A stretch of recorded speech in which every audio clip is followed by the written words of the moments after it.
그리스도인의 투두리스트란 제목으로 말씀 전하기 원합니다. 할렐루야. 예수님이 가시는 곳에는 항상 따라다니는 사람들이 있었습니다.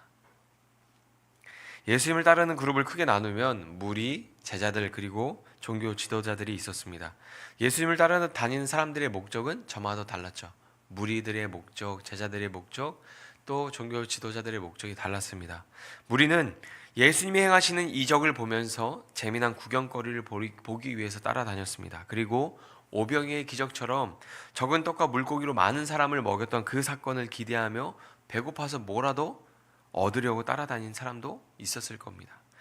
6장을 살펴보면 예수님이 말씀을 가르치실 때 귀신이 떠나가고 병이 낫는 사건들이 많았습니다. 어떤 사람은 인생의 고통을 해결하기 위해서 예수님을 찾아오고 어떤 사람은 그것을 보기 위해서 예수님을 따랐습니다. 그런데 딱 거기까지입니다. 예수님을 따르는 목적이 필요한 것을 얻기 위함이었거나 재미난 구경거리를 보기 위해서 따르는 사람들을 무리라고 부릅니다. 누가복음 6장 17절에서 19절에 보면 이런 말씀이 있습니다. 예수께서 그들과 함께 내려오사 평지에 서시니 그 제자의 많은 무리와 예수의 말씀도 듣고 병 고침을 받으려고 유대 사방과 예루살렘과 두로와 시돈의 해안으로부터 온 많은 백성도 있더라. 더러운 귀신에게 고난받는 자들도 고침을 받은지라. 온 무리가 예수를 만지려고 힘쓰니 이는 능력이 예수께로부터 나와서 모든 사람을 낫게 함이로라. 아멘. 예수님을 만지기만 해도 능력이 나와서 사람을 치유하는 거예요. 예수님 말씀을 선포하실 때에 병든 자가 낫기도 하지만 예수님을 만지기만 해도 능력이 나와서 사람들을 치유했습니다. 그러니까 성경에 나오는 혈루병 여인이 괜히 예수님의 옷자락을 만지는 게 아니죠. 그런 일들이 말로 다 설명할 수 없을 만큼 많이 일어나고 있었던 거예요. 특별하게 혈루병 여인이 예수님의 옷자락을 만져서 그 여인이 치료받은 게 아니라 그런 일들이 많았다는 거죠. 그런데 예수님을 따라다닌 사람들 중에는 종교 지도자들도 있었습니다. 그들은 예수님이 실수하기를 기다렸다가 이리처럼 물어뜯기 위해서 예수님을 따라다녔어요. 6장 1절에서 11절을 보면 안식일에 대한 내용이 나옵니다. 우리가 6장 가장 핵심적인 내용을 읽었지만 6장 서두에 보면 안식일에 대한 내용이 나옵니다. 이스라엘의 종교 지도자들이 얼마나 안식일을 중요하게 여기고 안식일을 거룩하게 지키기 위해서 얼마나 노력하고 있는지 보여줍니다.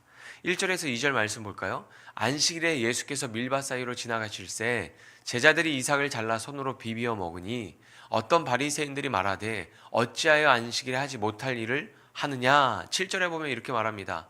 서기관과 바리새인들이 예수를 고발할 증거를 찾으려 하여 안식일에 병을 고치시는가 엿보니. 예수님을 따라다니는 목적이 무엇입니까? 예수님을 고발할 증거를 찾기 위해서 따라다니는 거예요. 안식일을 그 당시 유대인들이 안식일을 얼마나 중요하게 생각했는지 혹시 이 말씀을 보면 느껴집니까?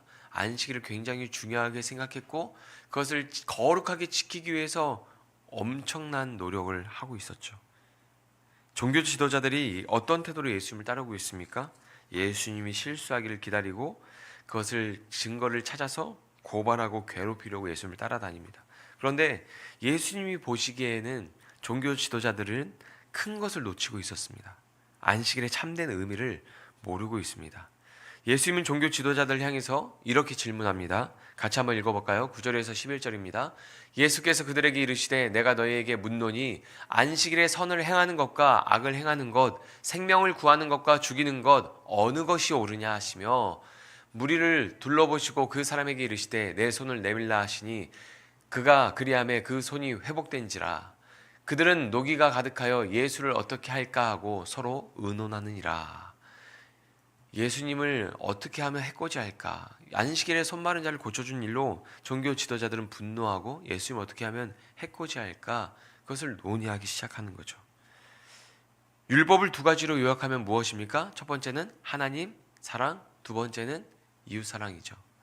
예수님은 율법의 정신을 실천하기 위해서 안식일에도 손 마른 자를 고치셨습니다. 그리고 안식일에 그 일을 행하신 것은 잘못된 신앙을 바르게 교정해 주시기 위함이죠. 안식일에 아무것도 하면 안 된다고 생각하는 그 유대인들에게 율법의 정신인 사랑을 실천하는 것이 정말로 안식일을 거룩히 지키는 것이다. 이것을 보여주고 그들의 잘못된 신앙을 교정해주기 위해서 안식일에 그런 일들을 행하셨던 거예요. 율법을 지키기 위해서 율법을 외우고 하면 안 되는 일들을 많이 정해 놓았지만 정작 율법의 의미는 잃어버리고 자신들이 만들어 놓은 기준을 지키면서 만족을 얻는 그런 신앙생활을 하고 있었던 거예요. 누가요? 당시의 유대인들이, 유대 종교자들이 그런 신앙생활을 했던 거예요. 당시 이스라엘은 전통주의, 율법주의에 갇혀서 하나님의 사랑을 실천하지 못하고 있었습니다. 이웃사랑에 대한 가르침에서 제일 먼저 말하는 게 무엇입니까? 부모를 사랑하는 것이죠. 그런데 부모에 대한 사랑도 고르반을 이야기하면서 실천하지 않았어요. 마가복음 7장 11절에서 13절에 보면 이런 내용이 있습니다. 너희는 이르되 사람이 아버지에게나 어머니에게나 말하기를 내가 드려 유익하게 할 것이 고르반 곧 하나님께 드림이 되었다고 하기만 하면 그만이라 하고 자기 아버지나 어머니에게 다시 아무것도 하여 드리기를 허락하지 아니하여 너희가 전한 전통으로 하나님의 말씀을 폐하며 또 이 같은 일을 많이 행하느니라 하시고. 아멘. 부모를 공경하라. 부모를 사랑하는 그 율법, 이웃사랑에 대한 가장 첫 번째로 이야기하는 게 뭡니까? 부모에 대한 사랑이죠. 그런데 그것도 고르반을 이야기하면서 실천하지 않았는데 그 일들이 많았대요. 사람이 만든 전통으로 해야 할 일은 늘어났지만 정작 하나님의 말씀은 폐하고 있었습니다. 여러분, 주일날 교회 오다가 도움이 필요한 사람을 만났어요. 그런데 집에서 늦게 나와서 조금만 지체하면 예배에 늦게 됩니다. 그럼 어떻게 해야 될까요? 그냥 지나쳐서 교회에 가서 예배를 드려야 할까요? 아니면 예배에 늦거나 참여하지 못하더라도 그 사람을 도와야 할까요? 예수님이 안식일에 아픈 사람을 고쳐주신 일이 그런 거예요. 어느 정도 규모가 있는 교회 목사님이 교회 예배에 오다가 도움이 필요한 사람을 만났어요. 병원에 당장 데리고 가야 되는데 조금만 늦으면 이 사람이 위험할 것 같아서 병원에 가서 치료받게 하고 교회 와서 예배를 드려야 되는데 예배에 늦어서 설교를 못했어요. 어떤 분이 그런 질문을 하더라고요. 내가 그렇게 교회에서 설교를 빼먹고 교회 나오면 여러분 어떻게 하시겠습니까? 제가 과연 이 교회에서 계속 목회를 할 수 있을까요? 그런 질문을 하더라고요. 여러분, 지금 이 성경에서 일어나는 일들이 그런 거예요. 안식일은 거룩하게 지키기 위해서 노력하는데 종교 지도자들은 사랑을 실천하지 않고 있는 거예요. 지금 예수님은 그런 배경 속에서 오늘 읽은 본문을 말씀하고 있는 거죠. 원수를 사랑하라. 그리스도인이란 예수님을 따라가면서 그분의 가르침과 사랑을 실천하는 사람이죠. 우리는 그런 사람들이에요. 이스라엘 종교 지도자들은 해야 할 일과 하지 말아야 할 일을 정해놓고 종교를 만들었습니다. 그러나 예수님을 따르는 것은 종교와는 조금 다릅니다. 종교는 마음의 평안을 얻고 복을 얻기 위해서 존재합니다. 특별히 무언가를 하지 않아도 돼요. 그렇죠? 그냥 그 자리에 앉아만 있으면 됩니다. 그냥 어떤 종교 행위를 하지 않아도 나는 어떠한 종교를 가지고 있는 사람이야 라고 하면서 그냥 복을 받고 평안을 얻기를 바라며 그냥 그렇게 생활하면 돼요. 근데 예수님을 따르는 건 좀 다르죠. 예수님의 가르침을 따르고 예수님이 가르쳐 주신 그 사랑을 실천해야 되죠. 가만히 앉아서 복을 얻고 평안을 누리는 게 기독교는 아니잖아요. 종교는 이스라엘의 지도자들에게 자기 의를 자랑하는 자리였습니다. 그들에게 종교는 자기의 권력과 부를 누리기 위한 수단이었습니다. 오늘날 교회와 예수님은 우리에게 어떤 의미로 다가옵니까? 부와 복을 얻기 위한 수단인가요? 아니면 내 모든 것을 바치고 따라야 하는 진리인가요? 예수님이 부와 복을 얻기 위한 수단이 아니라 그분을 진리로 믿고 있다면 오늘 말씀을 우리의 투두 리스트에 올려놔야 합니다. 안식일에 대한 이야기 다음에 원수를 사랑하라는 말씀이 나오는 것을 주목해야 돼요. 누가는 본문의 흐름을 통해서 전하고 싶은 메시지가 있는 겁니다. 안식일을 거룩히 지키려고 노력하는 사람에게 사랑이 없습니다. 열매가 없습니다. 6장 결론부에 가면 이런 말씀을 합니다. 43절 같이 읽어볼까요? 시작. 못된 열매 맺는 좋은 나무가 없고 좋은 열매 맺는 못된 나무가 없느니라. 아멘. 무슨 말씀입니까? 좋은 나무라면 좋은 열매를 맺는 겁니다. 내 삶에 예수님이 오셔서 하나님의 나라가 시작되었다면 그에게 좋은 열매가 맺힐 겁니다. 하나님의 사랑이 나타나는 것이죠. 이스라엘 종교 지도자들에게 굉장한 모순이 있는 것입니다. 율법을 지키고 안식일을 거룩하게 지키는 일에 목숨을 건 사람처럼 보이는데 사랑이 없습니다. 열매가 없어요. 율법의 가장 핵심인 그 율법 정신의 가장 핵심인 사랑이 그들에게 드러나지 않는 거예요. 우리가 매주 예배를 드리면서도 사랑을 실천하지 않는다면, 선을 행하지 않는다면 그것은 모순입니다. 거짓된 삶입니다. 삶에서 율법을 지키고 안식일을 거룩히 지키는 사람이라면 그에게 반드시 사랑의 열매가 나타나야 합니다. 당시 율법을 가르치는 서기관들은 이웃을 사랑하라고 가르쳤습니다. 하지만 원수를 미워하는 것은 당연한 일처럼 가르치고 있었습니다. 마태복음 5장에 보면 이런 말씀이 있습니다. 또 내 이웃을 사랑하고 내 원수를 미워하라 하였다는 것을 너희가 들었으나 나는 너희에게 이르노니 너희 원수를 사랑하며 너희를 박해하는 자를 위하여 기도하라. 아멘. 예수님은 원수를 사랑하라고 가르치셨습니다. 레위기에서 원수를 미워하지 말라고 가르칩니다. 예수님의 가르침은 그동안 구약에서 가르쳐오던 내용보다, 당시의 율법교사가 가르치는 내용보다 더 높은 차원의 가르침이죠. 레위기에서 어떻게 가르쳐요? 원수를 미워하지 말라고 가르쳐요. 사랑하라고 말하진 않아요. 미워하지 말라고 말하죠. 레위기 19장에 보면 이런 말씀이 있어요. 원수를 갚지 말며 동포를 원망하지 말며 내 이웃 사랑하기를 내 자신과 같이 사랑하라. 나는 여호와니라. 원수를 미워하지 말라고 가르쳐요. 솔직히 원수를 미워하지 말라는 레위기 말씀까지는 소화가 가능할 것 같아요. 그렇죠? 원수를 미워하지 말라. 안 보고 살면 되잖아요. 그런데 예수님은 원수를 사랑하고 그에게 선을 행하라고 말하는 거예요. 흠잡을 게 없이 행하라고 말하고 있습니다. 정말 어려운 일이죠. 원수를 사랑하는 것도 어려운 일인데 원수에게 흠잡을 게 없는 사람으로 살아가는 거 힘든 일이에요. 나를 미워하고 싫어하고, 생각해 보세요. 제사장들이 예수님을 따라다닐 때 어떻게 따라다녔어요? 흠잡을 것을 찾았잖아요. 고발할 증거를 찾기 위해서 예수님을 따가운 시선으로 바라봤단 말이에요. 조금만 잘못해도, 선을 행하는 것으로도 책을 잡잖아요. 어떻게 안식일날 손 마른 자를 고칠 수 있냐? 보세요. 우리를 미워하는 사람, 나를 싫어하는 사람한테 흠잡을 것이 없이 행동하는 건 어려운 일이에요. 그러니까 원수를 사랑하라는 거는 그런 이야기를 하는 거예요. 원수를 사랑하고 선을 행하라는 것은 흠잡을 게 없이 그에게 행하라는 거예요. 이것이 굉장히 어려운 일이거든요. 당시 유대인들이 원수라는 말을 떠올리면 어떤 사람들이 생각났을까요? 로마의 식민지가 되었으니 로마인들의 얼굴이 떠오르고 생각났을 겁니다. 자기 재산을 갈취하는 세리나 자기가 다투었던 사람들을 떠올렸을 것 같아요. 그런데 그런 사람을 사랑하고 그들에게 선을 행하는 게 가능할까요? 예수님은 그렇게 하라고 가르치시는 거예요. 오늘 말씀을 준비하면서 금요기도의 말씀이랑 조금 겹치는 부분이 있다는 생각이 들었습니다. 이스라엘의 예배가 무너질 때 이스라엘이 혼란스러워졌고 우상 숭배와 죄가 가득해졌습니다. 그러나 예배가 회복되었을 때 이스라엘이 평안하고 부강하게 되었습니다. 우리가 드리는 예배가 하나님이 받으시는 온전한 예배라면 우리에게 율법이 강조하고 있는 사랑이 열매로 나타나야 합니다.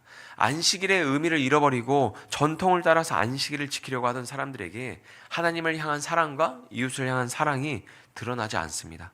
당시 이스라엘의 사랑이 사라졌어요. 교회의 사랑이 사라진 거랑 똑같은 거죠.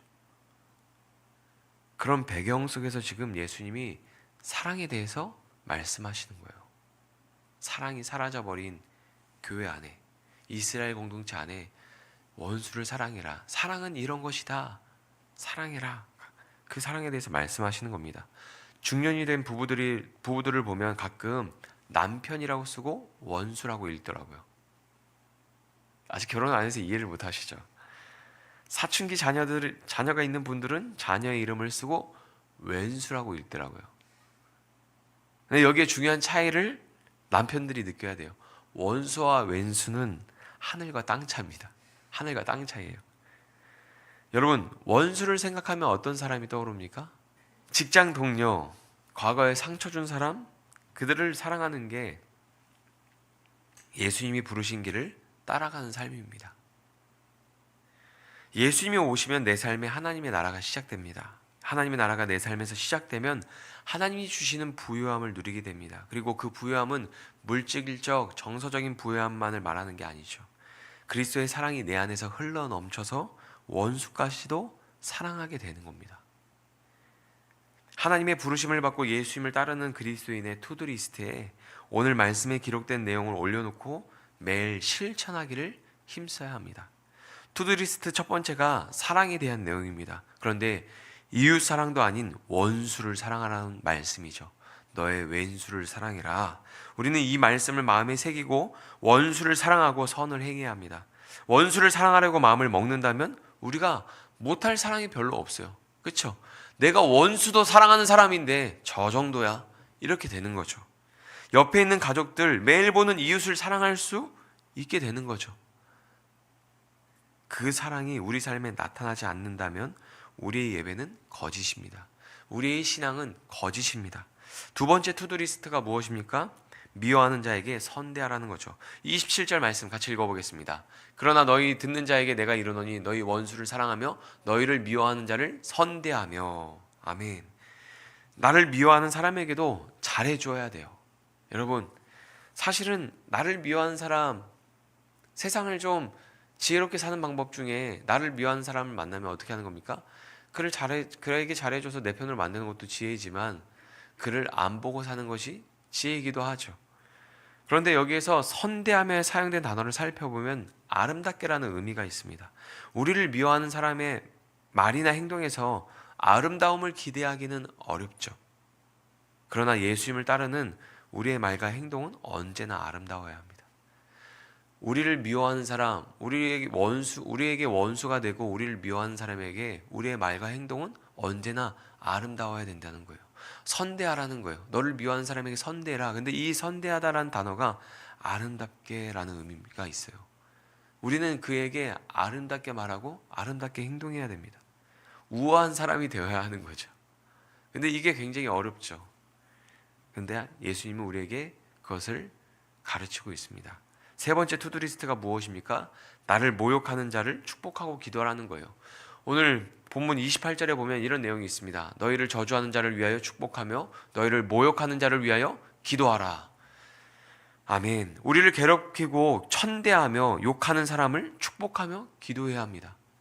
사실 나를 나쁘게 대하는 사람을 만나면 웃으면서 대화하는 것도 어렵습니다. 그런데 그 사람을 축복하고 기도하라니요. 정말 쉽지 않습니다. 오히려 더 악하고 강하게 상대방을 굴복시키는 세상의 방법이 더 쉬울 것 같아요. 그것도 어려운 일이지만 그게 더 쉬울 것 같습니다. 그런 사람은 피하고 외면하는 게 속 편한 방법입니다. 얼굴만 떠올려도 마음이 어렵고 스트레스를 받을 거 아니에요. 그런데 그 사람을 생각하면서 축복하고 기도해 줘야 돼요. 그런데 예수님은 그런 사람에게 곁에 있다면 축복하고 그를 위해서 기도하라고 말씀하십니다. 옆에 나를 미워하고 내가 원수처럼 생각하는 사람, 나에게 욕을 하고 나에게 나쁜 말을 하고 나를 하대하는 사람, 그 사람들을 어떻게 하라고요? 그런 사람이 곁에 있으면 그를 축복하라는 거예요. 그를 위해서 기도하라는 거예요. 돌이켜보면 신앙생활을 오래 했어도 마음을 어렵게 하는 사람을 만났을 때 축복하며 기도해 준 적이 거의 없습니다.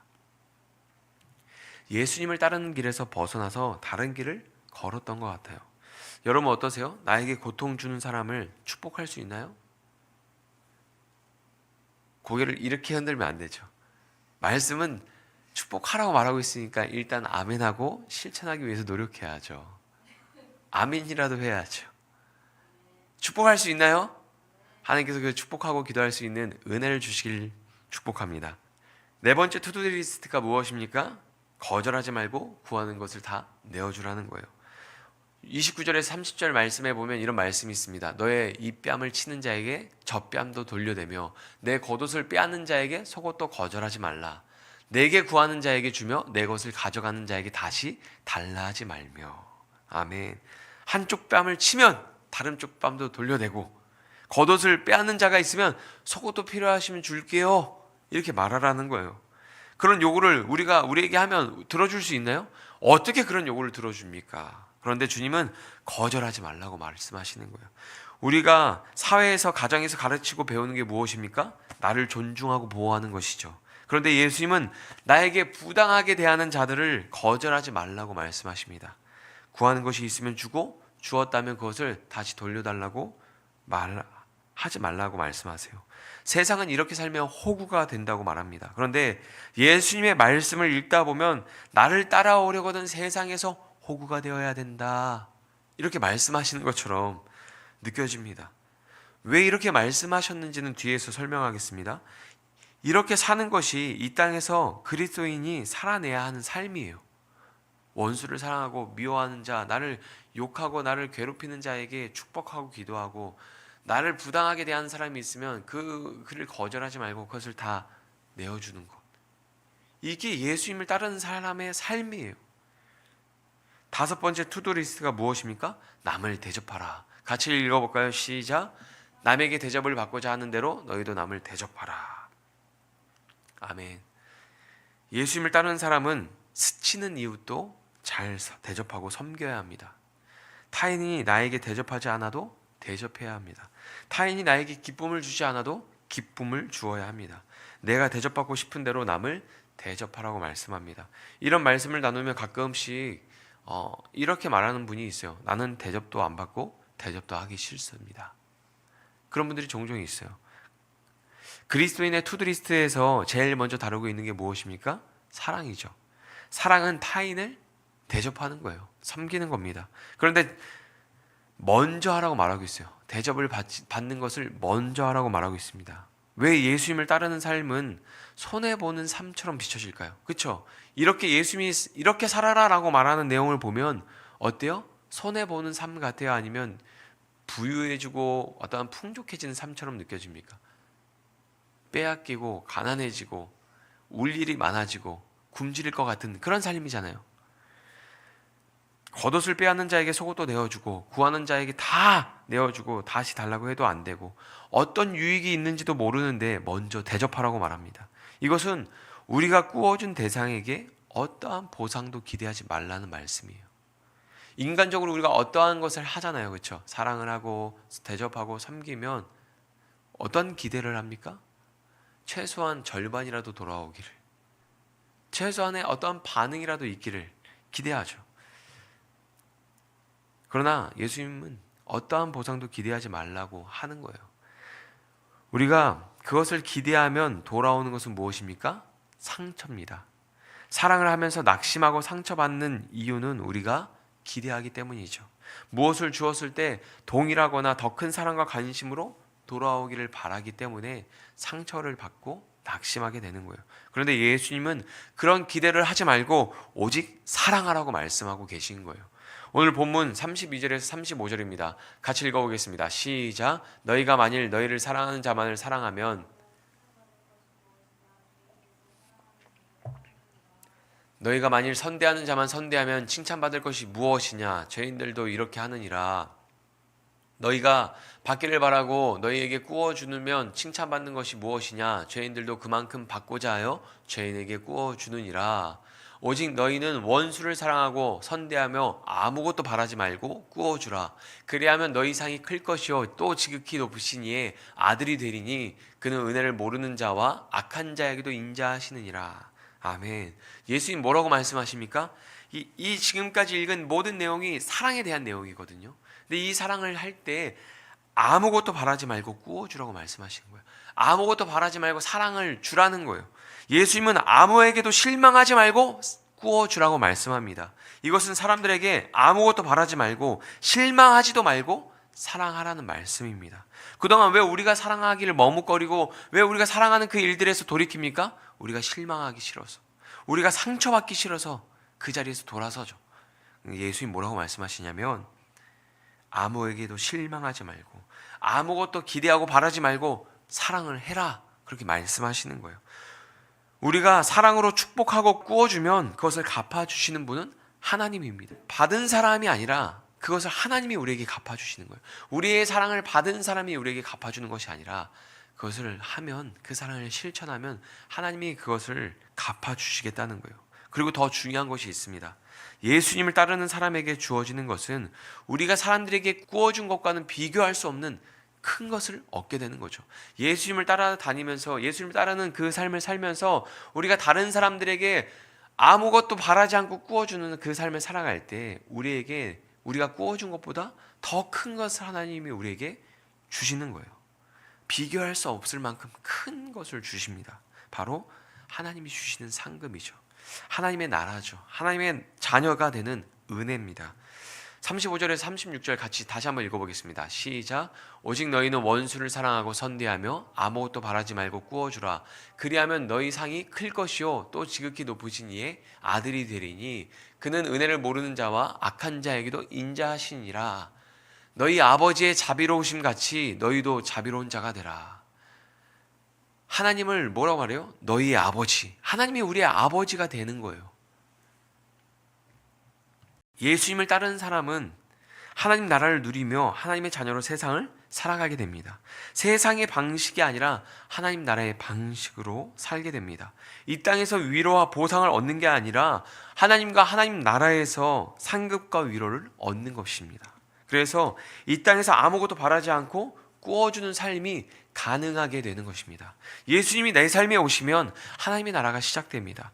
우리는 하나님의 나라를 소유한 하나님의 자녀입니다. 그래서 예수님이 말씀하시는 것을 실천할 수 있게 되는 겁니다. 여러분, 만약에 누가 뺨 한 대를 때리게 해주면 10억을 주겠다고 말하면서 눈앞에 현금을 이렇게 잔뜩 꺼내놨어요. 그럼 뺨 맞을 거예요, 안 맞을 거예요? 맞죠? 10억이 아니라 1억을 준다고 해도 사람들이 줄 서서 뺨을 맞을 거예요. 그렇죠? 그러면서 뺨을 한 대 맞으면 이쪽도 때려주시면 안 돼요? 그러지 않겠어요? 이쪽 맞으면 1억, 이쪽 맞으면 2억이면 이쪽도 때려주세요. 아니 다른 데도 좀 때려주세요. 막 이럴 거란 말이죠. 만약에 1억을 주면 겉옷만 빼앗아 가는 게 아니라 속옷도 가져가세요 하면서 1억을 받을 거예요. 그렇죠? 1억을 주는 사람이 있으면 그 사람 우리는 극진히 대접할 거예요. 그렇죠? 여러분, 우리가 얻은 천국 하나님의 나라를 10억이랑 비교할 수 있어요? 100억이랑 비교할 수 있어요? 아니, 비교할 수 없어요. 예수님이 우리에게 아무것도 주시지 않고 원수를 사랑하라고 말씀하셨다면 예수님 나쁜 사람이죠. 정말 나쁜 사람이에요. 그런데 원수를 사랑할 수 있는 은혜를 주셨어요. 1억, 10억과는 비교할 수 없는 은혜, 하나님의 나라, 하나님의 자녀된 그 은혜를 우리에게 주셨습니다. 뺨을 맞아도 다른 쪽을 돌려댈 수 있는 은혜를 주셨어요. 겉옷을 빼앗겨도 속옷을 내어줄 수 있는 은혜를 우리에게 주셨습니다. 세상에서 조금 손해보고 빼앗기면 어떻습니까? 내가 하나님의 자녀인데, 하나님의 나라가 내 것인데, 내가 하나님의 나라를 상속받은 상속자인데 이 땅에서 조금 빼앗기고 손해보는 것은 아무것도 아닐 겁니다. 6번째 투두리스트가 무엇입니까? 비판하지 말랍니다. 37절에 보면 이렇게 말합니다. 비판하지 말라. 그리하면 너희가 비판을 받지 않을 것이요. 정죄하지 말라. 그리하면 너희가 정죄를 받지 않을 것이요. 용서하라. 그리하면 너희가 용서를 받을 것이요. 아멘. 예수님은 비판하지 말고 정죄하지 말라고 말씀하십니다. 예수님을 따르는 사람들은 삶의 방식, 행위뿐만이 아니라 언어 생활도 바뀌어야 합니다. 예수님을 따르는 사람이 준비하고 있어야 하는 정신무장이 무엇입니까? 우리가 신앙생활 할 때 무장해야 되는 정신무장이 무엇입니까? 언제 만날지 모르는 원수를 사랑하고 축복하고 용서하려는 마음이죠. 우리는 항상 그 정신무장을 하고 있어야 돼요. 언제 원수를 만날지 모르잖아요. 그렇죠? 어떤 삶의 시간에서 어떤 길에서 원수를 만날지 모르니까 항상 정신무장하고 있어야 돼요. 원수를 사랑하고 축복하고 용서하려는 마음을 가지고 있어야 합니다. 예수님 따르는 길을 걸어갈 때 그 마음으로 가야 하는 거예요. 그러면 누구를 만나더라도 비판하지 않고 선대할 것이며 축복하는 삶을 살게 될 것입니다. 그렇지 않겠어요? 내가 예수님이 하신 말씀을 따라서 내가 원수를 사랑해야지, 축복해야지, 그에게 선대해야지, 그를 용서해야지, 이런 정신무장을 하고 예수님 따르는 길을 살다 보면 삶의 곳곳에서 만나는 원수들, 예상하지 못했던 길에서 만났던 그 원수들을 우리는 어떻게 할까요? 축복하고 비판하지 않고 선대하게 될 것입니다. 어떻게 보면 예수님이 세상을 살아갈 때 이렇게 살도록 말씀하시는 것은 우리가 이 땅에서 더 행복하게 살기를 바라시기 때문인 것 같습니다. 원수를 만들지 않고 누군가를 축복하고 사랑하는 삶을 산다면 그 사람은 행복한 사람일 거예요. 그렇죠? 원수가 없어요. 만나는 사람마다 다 축복해요. 선대요. 그 사람 얼마나 행복한 사람일까요? 그렇게 산다면 그 사람 주변에 있는 사람들도 그를 어떻게 대할까요? 그를 선대하겠죠. 그를 축복하겠죠. 그의 어떠한 흠이 나타나더라도 그를 용서해 주겠죠. 예수님 말씀처럼 산다면 그것이 굉장히 인생을 비참하고 손해보고 눈물 없이 살 수 없는 가난한 삶처럼 될 것 같지만 그것이 행복한 삶이고 하나님이 주신 그 부유함을 누리는 삶이 되는 것이에요. 절대 불행할 수 없습니다. 이렇게 살면 불행할 것 같은데 불행할 수 없는 삶이에요. 예수님이 말씀하신 것을 지키며 예수님을 따르는 삶에는 눈물과 고통이 따릅니다. 그러나 하나님의 나라를 얻고 하나님의 자녀로 세상을 살아가는 것이죠. 그 삶을 살고 있다는 것은 이미 큰 복을 누리는 삶이 되었다는 증거입니다. 누가복음 6장 20절에서 23절에 보면 이런 말씀이 있습니다. 예수께서 눈을 들어 제자들을 보시고 이르시되 너희 가난한 자는 복이 있나니 하나님의 나라가 너희 것이며. 가난한 자가 뭐가 있다고요? 복이 있대요. 무엇이 있어요? 하나님의 나라를 얻었대요. 근데 예수님이 원수를 사랑하라고 말씀하시면서 얘기했던 내용들을 쭉 따라 살아가면 겉옷도 내어주고 속옷도 내어주고 가난한 삶을 살아야 될 것 같잖아요. 근데 그 삶을 사는 사람이 복이 있대요. 하나님 나라가 주어졌다는 거예요. 지금 줄인 자는 복이 있나니 너희가 배부름을 얻을 것이요 지금 우는 자는 복이 있나니 너희가 웃을 것이다. 원수를 사랑하는 삶을 살아가면 우리가 줄이고 울 일이 슬퍼서 울 일이 많을 것 같은데 예수님은 그런 사람이 복이 있대요. 배부름을 얻을 것이고 웃을 것이라는 거예요. 인자로 말미암아 사람들이 너희를 미워하며 멀리하고 욕하고 너희의 이름을 악하다 하여 버릴 때에 너희에게 복이 있다. 사람들이 너희를 미워하며 멀리하고 버릴 때 너희는 복이 있다. 그날에 기뻐하고 뛰어놀라. 하늘에서 너희 상이 큼이라. 그들의 조상들이 선지자들에게 이와 같이 하였느니라. 아멘. 예수님의 가르침은 확실히 세상의 가르침과 다릅니다. 그런데 이 말씀을 따라서 살아가면 세상도 우리를 멀리하고 미련하다고 욕하게 될 것입니다. 22절에 보면 멀리하고 라는 단어가 가운데 나오죠. 이 단어는 구별하다라는 의미가 있습니다. 우리가 하나님의 구별된 백성 자녀로 살아가면 세상도 우리를 자기들과 다른 존재로 구별합니다. 성경은 그날을 기뻐하라고 말하고 있는 거예요. 너희가 하나님의 구별된 백성 자녀로 살아갈 때 세상 사람들도 너희를 구별할 것이다. 너희를 멀리하고 너희를 버릴 것이다. 그때가 되면 그날이 오면 기뻐해라. 너희에게 하늘의 상급이 클 것이다. 그때가 되면 기뻐해라. 하나님 나라를 상속받는 자녀가 되었다는 증거니라. 기뻐하라는 거예요. 예수님을 따르는 삶을 살아갈 때 다른 사람에게 있는 먼지처럼 작은 흠을 먼저 보기보다는 내 안에 있는 기둥처럼 큰 죄를 먼저 보고 사랑하는 삶을 살아가시길 바랍니다. 하나님 앞에서 내가 어떤 죄인인지를 깨달은 사람은 그 길을 걸어갈 수 있는 거예요. 다른 사람에게 있는 먼지처럼 작은 흠을 보기보다는 내 안에 있는 들보처럼 큰 죄를 발견하면 그 삶을 살아갈 수가 있습니다. 우리 안에 예수님이 계시다면 우리는 할 수 있어요. 오늘 6장 결론부에 가면 예수님이 이렇게 말씀하십니다. 너희는 나를 불러 주여 주여 하면서도 어찌하여 내가 말하는 것을 행하지 않느냐. 우리가 누구든지 가리지 않고 마음껏 사랑할 수 있게 되었다면 기뻐하십시오. 우리의 삶에 하나님의 나라가 시작되었기 때문입니다. 우리가 하나님의 자녀가 되었기 때문입니다. 사람에게 아무것도 바라지 말고 실망하지도 말고 계속 사랑하십시오. 예수님을 따르는 길은 그 사랑을 계속 실천하는 삶으로 나타나야 합니다. 원수를 사랑한다면 나의 배우자, 나의 가족, 나의 친구, 같이 일하는 그런 사람들을 왜 사랑할 수 없겠습니까? 그런 사람들을 사랑한다면 나의 삶이 왜 불행하겠습니까? 더 행복해지겠죠. 예수님이 우리에게 정말 주고 싶은 것은 하나님의 나라고 그 하나님 나라의 삶의 방식을 이 땅에서 살아가면서 정말로 하나님이 주시는 행복을 누리는 인생을 예수님은 우리에게 안겨주고 싶어 하시는 것이죠. 오늘은 집에 돌아가셔서 예수님을 따르는 삶을 살아내기 위한 투두 리스트를 한번 작성해 보시기 바랍니다.